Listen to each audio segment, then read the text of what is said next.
যাক দিদিমণি, একবার তাহলে কিছু কিছু করে শুরু করে দাও। আচ্ছা, এখন শুরু করছি।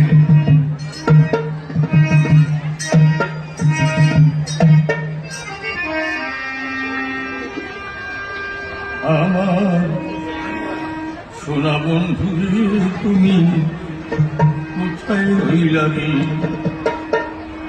আমার সোনা বন্ধু রে, তুমি কোথায় রইলা রে?